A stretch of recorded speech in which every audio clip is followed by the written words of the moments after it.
ব্যাপার হচ্ছে যে অধিকাংশ মামলায় থানায় নেয় নেই, তারা ভয় পাচ্ছেন।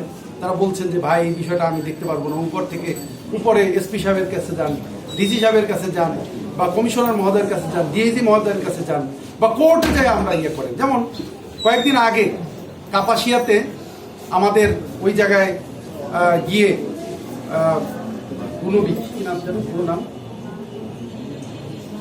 ওই যে কাপাসিয়ায় গিয়ে একজন আমাদের উপরে হুমকি দিয়েছে, বাড়ি ঘর আগুন দিয়ে জ্বালিয়ে দেওয়া হবে। আমরা কি করলাম, ওসি সাহেবের কাছে গেলাম, গিয়ে বললাম যে ওসি সাহেব এরকম হুমকি দিছে। সে বললো যে ভাই আমরা তো এটা কিছু করতে পারবো না, আপনি এসপির কাছে যান। আমরা এসপি সাহেবের কাছে গেলাম, এসপি সাহেবকে জানালাম। এসপি সাহেব বললেন যে ভাই আপনারা একটা কাজ করেন, আপনারা কোর্টে মামলা করেন। এবার যখন আমরা কোর্টে মামলা করলাম, কোর্টে থেকে তদন্তের ভার দিল পিআইবিকে যখনই তদন্তের ভার দিল, তখনই এবার মানে ওই মোল্লারা তারা এবার সভা সমাবেশ করা শুরু করলো, মানববন্ধন করা শুরু করলো, বিভিন্ন ধরনের আরো হুমকি দিল, যদি আমাদের বিরুদ্ধে মামলা প্রত্যাহার না করা হয় তাহলে এই করব সেই করব, মানে কোর্ট ঘেরাও করব, এই ধরনের হুমকি দিল। হুমকি দেওয়ার পরিপ্রেক্ষিতে পিআইবি কি করলো, পিআইবির যিনি এসপি ছিলেন তিনি যাওয়ার আগ মুহূর্তে, ওই জায়গা থেকে ট্রান্সফার হওয়ার আগ মুহূর্তে এইটার ব্যাপারে একটা তদন্ত রিপোর্ট দিল যে না, এরকম কোনো সত্যতা পাওয়া যায়নি।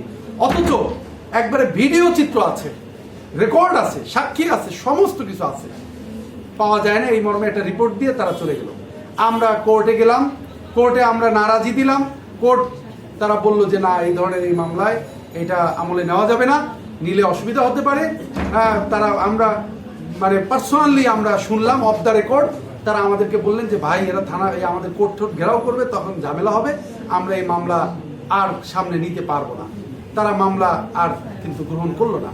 তো এখন এইভাবে কিন্তু প্রতিটা ক্ষেত্রেই আমরা মামলা করছি, প্রশাসনের কাছে যাচ্ছি, হাজার হাজার এ পর্যন্ত জিডি হয়েছে, কিন্তু প্রতিটা জিডি, প্রতিটা অভিযোগ কিন্তু তারা সত্যতা থাকার পরেও সেটা কার্যকরী কোনো পদক্ষেপ বা আইনগত কোনো পদক্ষেপ আমরা এখন পর্যন্ত পাইনি।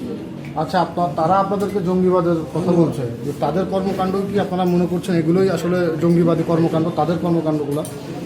দেখুন, তাদের এই অভিযোগ এটা হাস্যকর একটা অভিযোগ, হিজবুত তৌহিদ জঙ্গি, এটা একটা হাস্যকর অভিযোগ। কারণ কোনো সাধারণ পাবলিক এই ধরনের অভিযোগ করতে পারে না, যদিও তারপরেও যদি আমরা এই ধরনের কোনো কর্মকাণ্ড করতাম তাহলে বলতে পারতাম। কিন্তু হিজবুত তৌহিদের 31 বছরের রেকর্ড, হিজবুত তৌহিদ কোনো একটা আইন ভঙ্গের কাজ করে নেই। সেখানে জঙ্গি তো বহু দূরের কথা, একটা আইন ভঙ্গের কাজ করে নেই।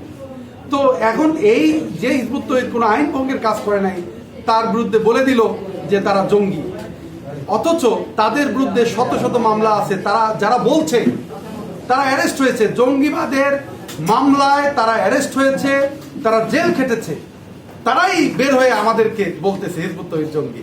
কি হাস্যকর! তাদের কর্মকাণ্ডকে আপনারা জঙ্গিবাদের সঙ্গে মনে করছেন? হ্যাঁ, তাদের অনেকেরই কর্মকাণ্ড, জঙ্গিবাদী কর্মকাণ্ড সম্পৃক্ততার প্রমাণ রয়েছে। এটা আমাদের কথা না, এটা আইন শৃঙ্খলা বাহিনীর তদন্ত রিপোর্টে আমরা দেখেছি যে তাদের মধ্যে আমরা দেখেছি যে বিগত ইন্টেরিয়াম সরকারের সময়ও দেখেছি তারা বিভিন্ন ধরনের মানে জায়গায় হামলা করেছে, মাজারে হামলা করেছে, বিভিন্ন জায়গায় হামলা করেছে, সেই জায়গাগুলোতে তারা অভিযুক্ত। এবং এর বিগত সময়েও আমরা দেখেছি তারা বিভিন্ন ধরনের হামলা, ভাঙচুর, অগ্নিসংযোগ, মানুষ হত্যা করা, এই ধরনের ঘটনা ঘটিয়েছে এবং সেইগুলোর সাথে তারা সম্পৃক্ত আছে, সেগুলো প্রমাণিত হয়েছে। তো সুতরাং তাদের এই ধরনের, যেমন একটা ঘটনা আমি বলি, নারায়ণগঞ্জে বেশ কয়েক বছর আগের একটা ঘটনা। নারায়ণগঞ্জ এক ইমামের মানে এক মসজিদের ইমাম, সে কি করেছে, একজনকে হত্যা করে সেখানে চিরকুট লিখে আসছে যে আমি এই হিজবুত তৌহিদের বিরুদ্ধে কথা বলছে, মানে বিদায় আমরা তাকে হত্যা করছি, এই ধরনের একটা চিরকুট লেখে সেই ইমাম ওই জায়গা থেকে পলায়ন করেছে। তখনকার নারায়ণগঞ্জের যিনি এসপি ছিলেন তিনি এইটাকে খুব আমলে নিয়েছেন এবং গভীর তদন্ত করেছেন। তদন্ত করে ওই ইমামকে খুঁজে বের করে ধরছে। ধরার পরে প্রমাণ হয়েছে যে সে নিজেই ওই লোককে হত্যা করেছে এবং হত্যা থেকে বাঁচার জন্য নিজেই চিরকুট লেখে ওখানে চিরকুট ফেলে পলায়ন করেছে। এটা পরবর্তীতে প্রমাণিত হয়েছে। তো তারা এইভাবে বিভিন্ন জায়গায় চেষ্টা করেছে আমাদেরকে এই ধরনের তকমা দিয়ে এই ধরনের ঘটনার সাথে জড়ানো, কিন্তু আলহামদুলিল্লাহ এই পর্যন্ত বারবার প্রমাণিত হয়েছে, মানে শত শতবার প্রমাণিত হয়েছে যে হিজবুত তাওহীদ আইন মান্যকারী একটি আন্দোলন। হিজবুত তাওহীদ কোনো আইন ভঙ্গের কোনো কর্মকাণ্ড করে না, উল্টা তারাই জঙ্গিবাদের সাথে সম্পৃক্ত এবং তারা এই জঙ্গিবাদী কর্মকাণ্ড করছে এবং তারা আমাদের বিরুদ্ধে জঙ্গি তকমা দেওয়ার চেষ্টা করছে। কেন? কারণ হিজবুত তাওহীদ লক্ষ লক্ষ সভা সেমিনার করেছে এই উগ্রবাদের বিরুদ্ধে, জঙ্গিবাদের বিরুদ্ধে, ইসলামের প্রকৃত শিক্ষা মানুষের সামনে তুলে ধরেছে। আল্লাহ কোরআনে বলেছেন যে তোমরা যে একজন মানুষকে হত্যা করা মানে সকল মানুষকে হত্যা করা। আমরা এই সত্যগুলো মানুষের সামনে তুলে ধরছি। এইটা কেন তুলে ধরেছি? এই জন্যই কিন্তু তাদের ক্ষোভ, আক্ষেপ।